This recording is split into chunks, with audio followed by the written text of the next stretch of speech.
I'd like to share in this video some secrets of my work.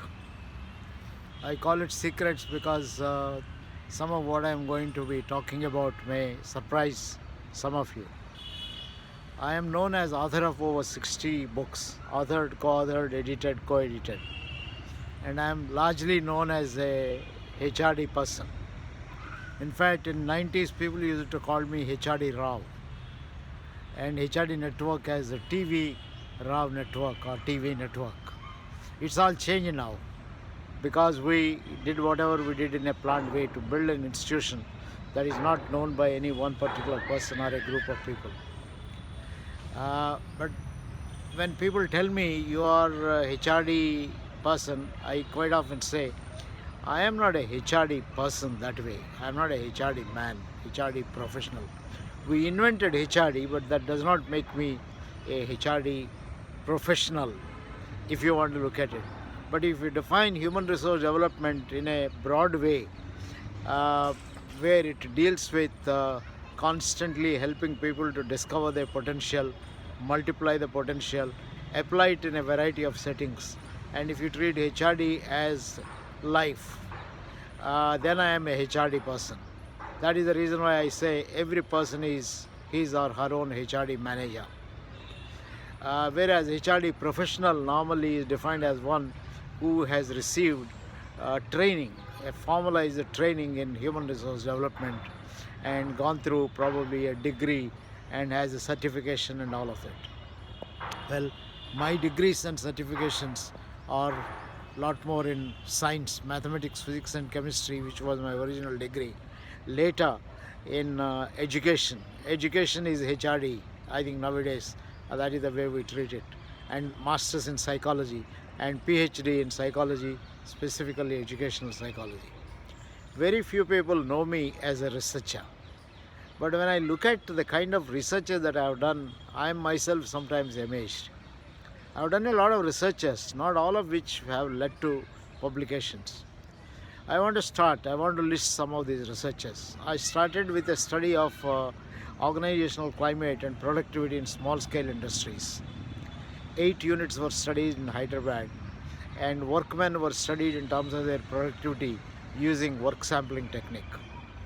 The next study I conducted was when I joined Dr. Uday Parikh. The study was on correlating teacher behavior in the classroom with its impact on student personality, or what was called as student mental health. We studied the classroom behavior of teachers using directive, non-directive influence categories, identified directive teachers, non-directive teachers, studied the student personality or mental health, positive mental health, in terms of their adjustment to school, teachers, to peers, and to the classrooms and so on, and the initiative levels, their ego defense mechanisms, their intelligence, and a whole lot of other kind of variables. And we found a relationship between classroom teacher behavior and student personality. Later we conducted a training and gave feedback to the teachers and found a feedback of what we observed in the classroom changes their behavior. This is the second major study, which ranged over almost about 2 to 3 years, and it was done by a team of us, first under the directorship of Dr. Uday Parikh. In fact, this project was responsible for me to join Uday Parikh. The third research I have conducted was my own PhD, where I studied the medical college environment. Constructed a questionnaire to study the medical college environment, a 110-item questionnaire, and the development of the tool itself was very interesting, and tried to link it with the professional aspirations, professional socialization, and work values of medical students. This was a wonderful study which talks about what happens in a medical college, how medical students perceive the medical college environment, and the impact of their perceptions on their own kind of professionalism and so on. The next study I conducted was at IIM Ahmedabad, where we were asked to evaluate the entrepreneurship development programs. It so happened that for 3 years entrepreneurship development was conducted without achievement motivation training and other behavioral science inputs. And 3 years later, they conducted achievement motivation, recruited project managers using the entrepreneurial tools developed by David McClelland and so on. Uh, it occurred to them, because for financial corporations or financing entrepreneurs, whether it is worthwhile to use behavioral science techniques in recruiting project leaders, and also whether achievement motivation training makes more people to be entrepreneurial and so on. This was a very interesting study where we had a control group, uh, happened accidentally, and we had an experimental group which had the achievement motivation training. And we discovered that achievement motivation training and behavioral science interventions make a difference in terms of increasing what we called as entrepreneurial movements of unemployed people to become employed, employed people to leave employment and start their own enterprises, and small scale entrepreneurs thinking of starting to start entrepreneurship ventures, and those who are already having their entrepreneurship ventures to become more successful and so on. So the study proved that achievement motivation training makes a lot of difference. In fact, it is one of these studies when I was presenting in India International Center. David McClelland happened to be in the city and walked into my classroom as was suggested to him by Manohar Nadkarni. And he listened to my talk and the research study.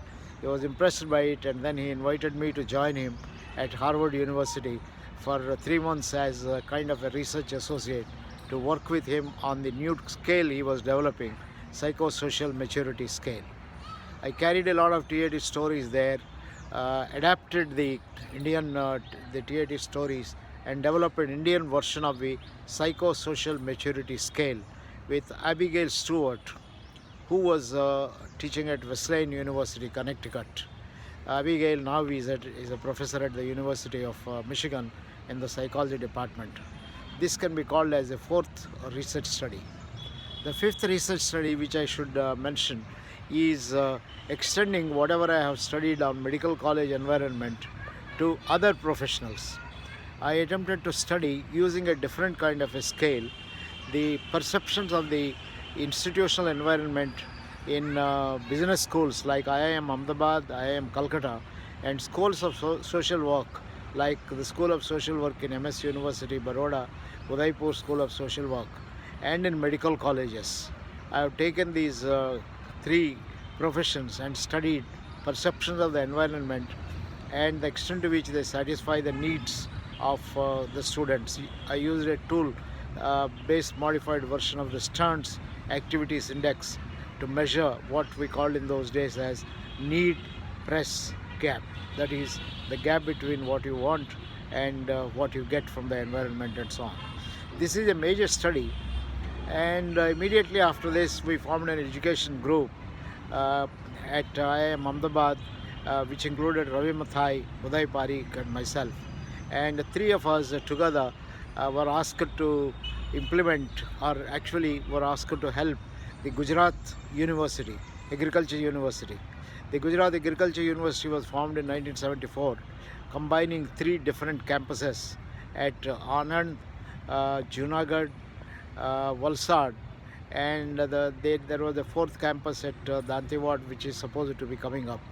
So we went to these three civilized institutions and studied the decision-making mechanisms, their perceptions of the agriculture colleges at that time, and if you want to be developing into a university, what is the kind of interventions that are required, so that there is a good amount of research. Agriculture is largely based on research, and after the research in the laboratories or the fields, you need to disseminate with a strong extension department.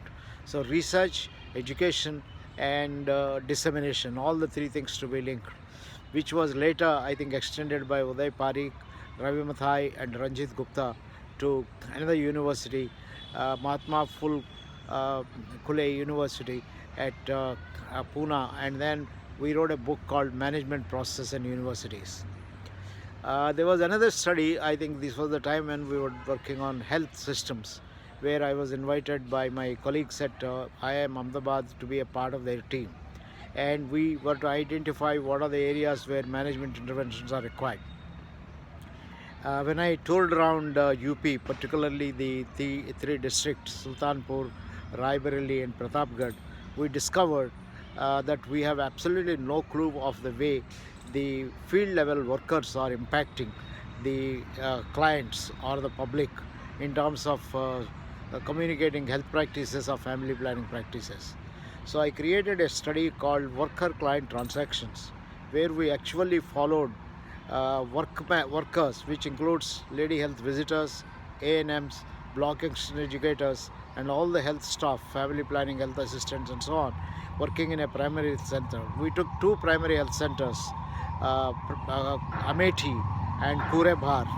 We actually trained a group of people, and these people were accompanying the ANMs, LHVs, FPHS, BE, and actually observing the interactions and recording the interactions.